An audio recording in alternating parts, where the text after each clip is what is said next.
Vous en avez peut-être marre de faire toujours la même chose en jouant la bossa nova. Eh bien aujourd'hui, je vais vous montrer comment apporter de la nouveauté, comment diversifier vos accompagnements et comment arriver à mieux les faire sonner. Bonjour et bienvenue sur accompagneraupiano.fr. Pour ne rien rater, pensez bien à vous abonner parce que je publie 1 à 2 vidéos par semaine.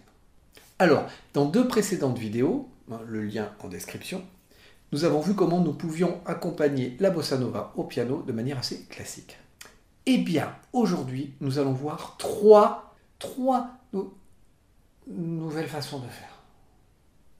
Alors, restez bien jusqu'à la fin, parce que je vais vous montrer une façon de les mixer pour obtenir un résultat vraiment original. Pour changer vos accompagnements bossa nova, ça se passe ici. Já me disseram que você anda pitando o sete, anda chupando. Alors déjà, un petit rappel de ce qu'on a vu la dernière fois. On avait vu qu'on faisait à la main gauche un rythme type sur do, c'est-à-dire la première courte et légère, la deuxième longue et plus marquée, plus profonde. Voilà. Et la main droite, on va faire des rythmes sur une mesure ou sur 2 mesures. Par exemple, voilà, ça c'est sur une mesure, et sur 2 mesures, ça nous ferait quelque chose comme ça.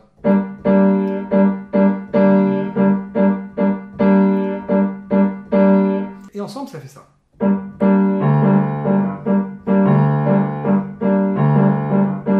Si je vais un peu plus vite, ça fait... Voilà. Et assez léger au niveau de la main droite. Donc ça, c'est la façon classique de l'accompagner, très guitaristique. Mais nous, au piano, on se rend vite compte que c'est un petit peu limité, alors on va essayer d'autres choses. Alors ce que je vais vous proposer n'est pas typique bossa. Alors la première chose, ça va être d'utiliser une top note. Une fois que j'ai un accord, par exemple sol mineur, je vais laisser la note du haut enfoncée et je vais faire le rythme, toujours le même, mais avec les doigts qui restent, et beaucoup plus faible. Par exemple, vous voyez, ça reste enfoncé, et mon rythme, au lieu de faire, je le fais ici, avec celle-là qui est enfoncée.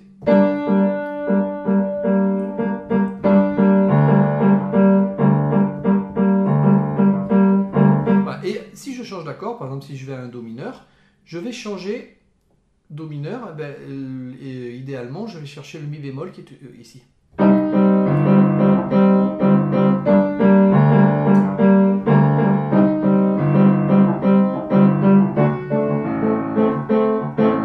Et donc je vais prendre toujours une note de l'accord, celle que je veux, mais souvent on va chercher des choses assez conjointes parce qu'on ne va pas faire beaucoup de mouvements. Par exemple...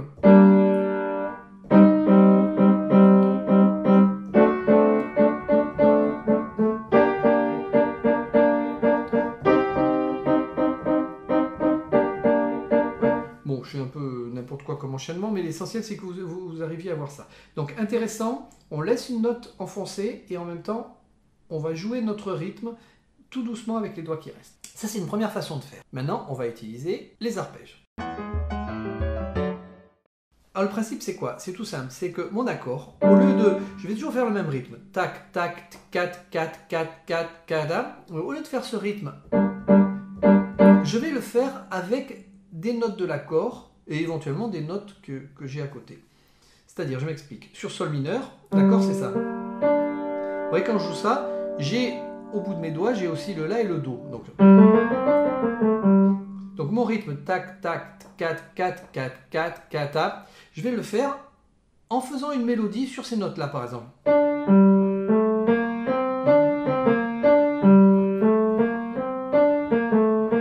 Voilà. En sachant que souvent sur les temps forts, on va plutôt utiliser les notes de l'accord et les autres, c'est plutôt des notes de passage. On ne va pas trop s'arrêter dessus. Est-ce qu'une fois ça?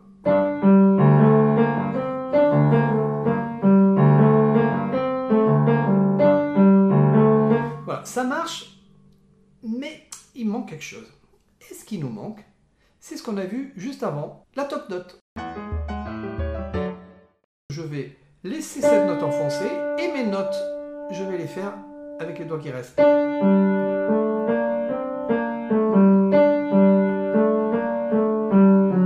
Vous voyez, par exemple, sol mineur, je fais passer le fa dièse, par exemple.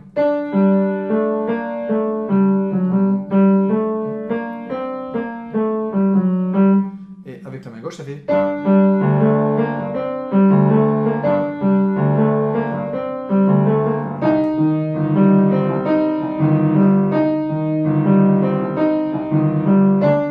Vous voyez? Donc, toujours pareil. Sol mineur, par exemple, je peux faire ça. Do mineur, je vais faire ça. Et je vais... Donc, Do mineur, je laisse la note du haut enfoncée.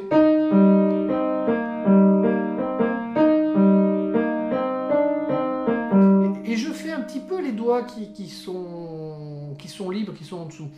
Alors, essayez, vous verrez, en le faisant, vous vous rendrez compte que telle note ne marche pas, telle autre marche. Donc vous allez vous forger un petit peu votre goût avec ça. Ré 7, par exemple, après je peux faire...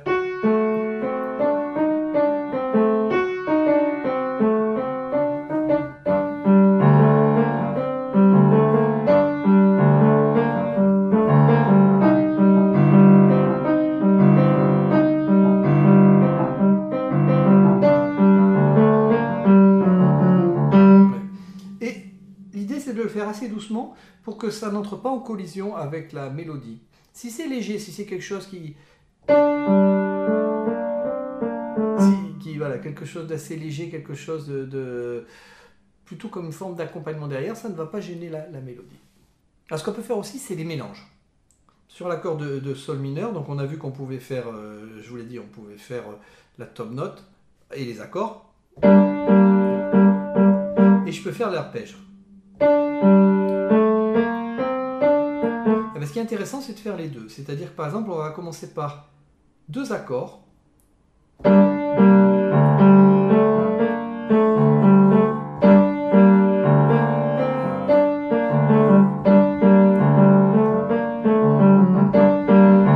voyez, je fais un, deux ou trois accords et après je continue avec les arpèges.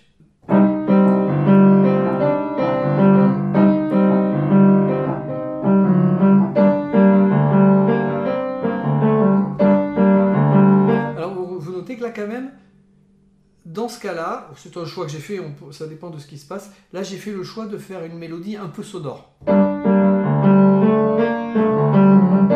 J'aurais pu faire quelque chose de plus léger.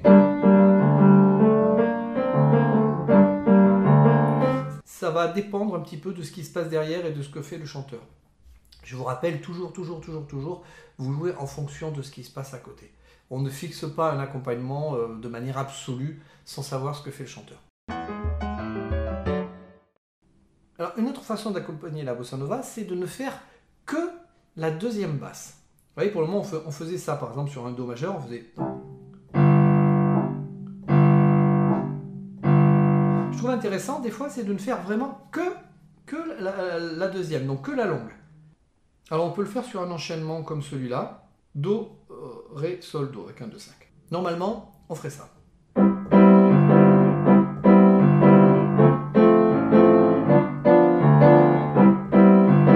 Alors, ce que je vous propose maintenant, c'est de ne faire que la deuxième basse. Donc que la profonde. Dans ce cas-là, ça va être la quinte pour le accord de Do. Ça ferait, au lieu de faire ça, on fera ça.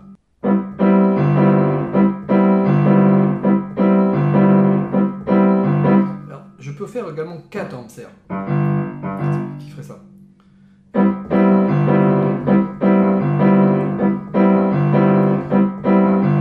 Et sur l'accord suivant, le Ré mineur 7 et le Sol 7, je peux garder la même basse. C'est ce qu'on appelle une pédale.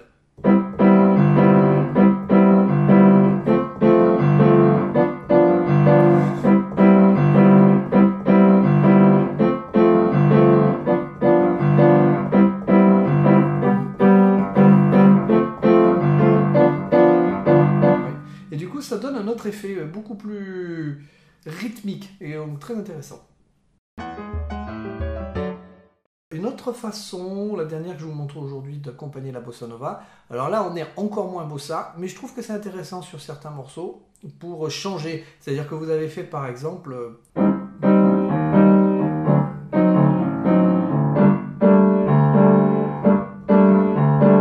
C'est ce qu'on a vu, c'est la chose normale. Et après arrive une deuxième partie avec éventuellement un solo ou une autre personne qui chante, ou on change de langue, etc.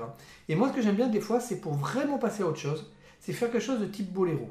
Vous C'est-à-dire tout simplement, je vais faire que les contretemps à la main droite. Vous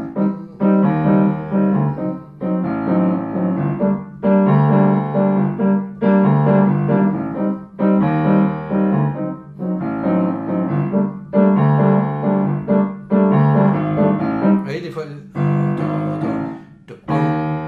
Donc on fait toujours par contre cette basse type sur do, c'est-à-dire...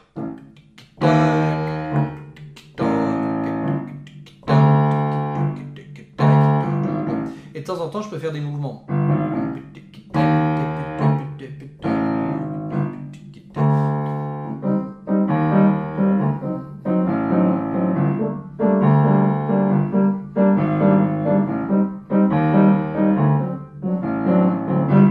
Voilà, on a vu 5 façons un petit peu différentes de jouer la bossa nova. Et ce qui va être bien, ça va être de mélanger. On peut par exemple faire sur ça que des accords au début. Et à un moment, par rapport à ce qui se passe au niveau du chant, je vais faire ma top dot.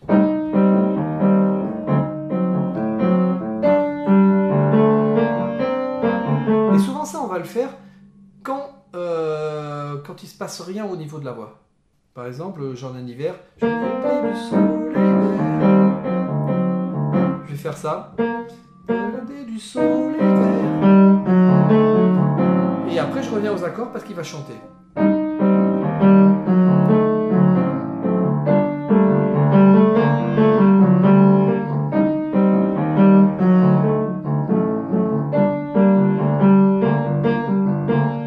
Voilà.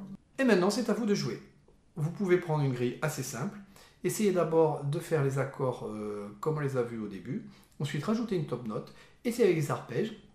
Et vous allez voir, au fur et à mesure, ça va devenir de plus en plus fluide. Alors je vous dis bonne pratique et à bientôt. Já me disseram que você anda pitando, sete ando chupando.